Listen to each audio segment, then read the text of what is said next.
નમસ્કાર મિત્રો. તો મિત્રો આપણે આજે આ વિડીયોમાં વાત કરીશું મફત પ્લોટ યોજના 2026 વિશેની.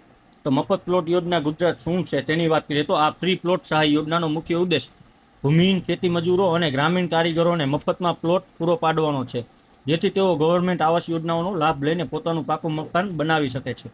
આ વિડીયોમાં આપણે 100 ચોરસ વાર મફત પ્લોટ યોજના ગુજરાત, તેના માટેની પાત્રતા, જરૂરી દસ્તાવેજ અને ઓફલાઈન પ્રક્રિયા કેવી રીતે કરવી અને તેનું ફોર્મ કેવી રીતે ભરવું તેની સંપૂર્ણ માહિતી મેળવીશું. તો મિત્રો, આ યોજના ગુજરાત સરકાર દ્વારા બહાર પાડવામાં આવેલ છે. ગ્રામીણ વિકાસ વિભાગને આ યોજનાનો લાભ મળવા પાત્ર છે, જે બીપીએલ કાર્ડ હાઉસ હોલ્ડ અને જેને જમીન નથી તેવા વ્યક્તિને આ યોજનાનો લાભ મળવા પાત્ર છે. અને શું મળવા પાત્ર લાભ છે? તો 100 ચોરસ વાર પ્લોટ. તલાટી કમ મંત્રી મારફતે આની એક એપ્લિકેશન કરવાની હોય છે.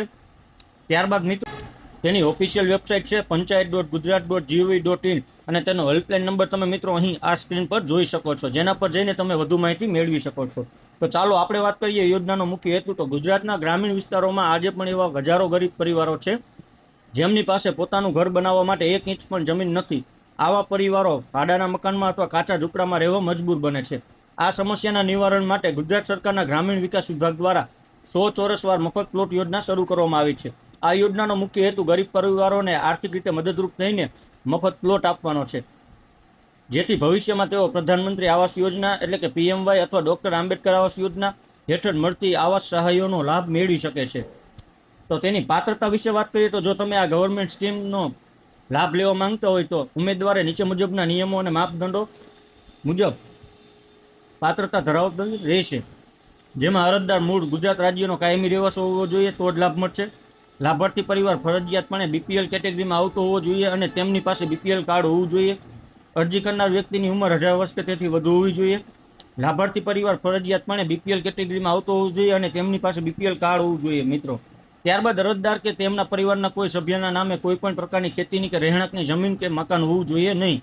તેઓ સંપૂર્ણપણે જમીન વિહોણા હોવા જોઈએ.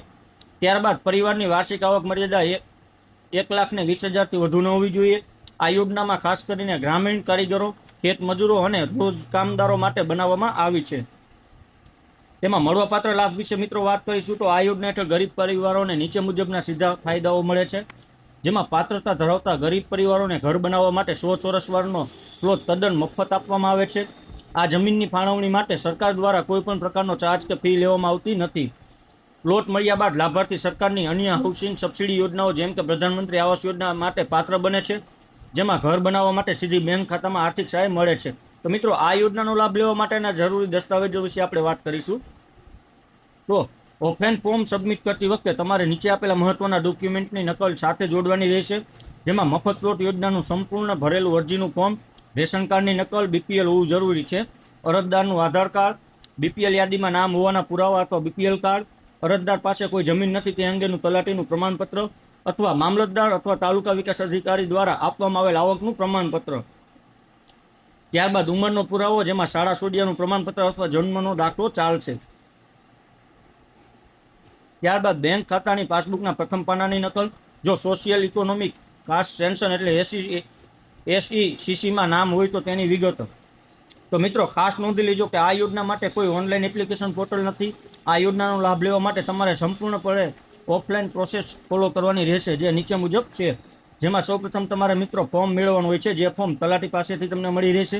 સૌથી પહેલાં તમારા ગામના તલાટી કમ મંત્રી અથવા ગ્રામ પંચાયત કચેરીની મુલાકાત લો અને મફત પ્લોટ સહાય યોજનાનું ઓફિશિયલ અરજી ફોર્મ મેળવો. ત્યારબાદ સાચી માહિતી એટલે કે વિગતો ભરવાની રહેશે.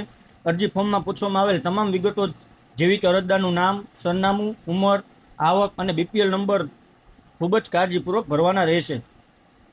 ત્યારબાદ વાત કરીએ તો ડોક્યુમેન્ટની ઝેરોક્સની નકલો. તો ભરેલા ફોર્મની સાથે ઉપર જણાવેલ તમામ જરૂરી દસ્તાવેજો જેવા કે આધાર કાર્ડ, રેશન કાર્ડ, આવકનો દાખલો, જમીન વિહોણા હોવાનું પ્રમાણપત્ર વગેરે સેલ્ફ એટેસ્ટેડ કરીને જોડવાના રહેશે. ત્યારબાદ સહી સિક્કા અને સબમિશન. તો ગ્રામ પંચાયતમાં જઈને મિત્રો ત્યારબાદ આ ફોર્મ પર તમારા ગામના તલાટી અને સરપંચના સહી સિક્કા કરવાવો અને ફોર્મ ગ્રામ પંચાયતમાં જ સબમિટ કરાવી દો. ત્યારબાદ આ ફોર્મ પર તમારા ગામના તલાટી અને સરપંચના સહી સિક્કા કરાવો અને ફોર્મ ગ્રામ પંચાયતમાં સબમિટ કરી દો. અને ગુજરાત સરકારની મફત પ્લોટ યોજના 2026 એ રાજ્યના ગરીબ પરિવારોને આત્મનિર્ભર બનાવવા અને તેમને માથું ઢાંકવા માટે શરત પૂરી પાડવાનું એક પ્રશંસનીય પગલું છે. જો તમે અથવા તમારી આસપાસ કોઈ એવા પરિવાર હોય જે આ યોજનામાં માપદંડો પૂરા કરતા હોય તો તેમને આ યોજના વિશે ચોક્કસ માહિતી આપો, જેથી તેઓ સમયસર અરજી કરી શકે.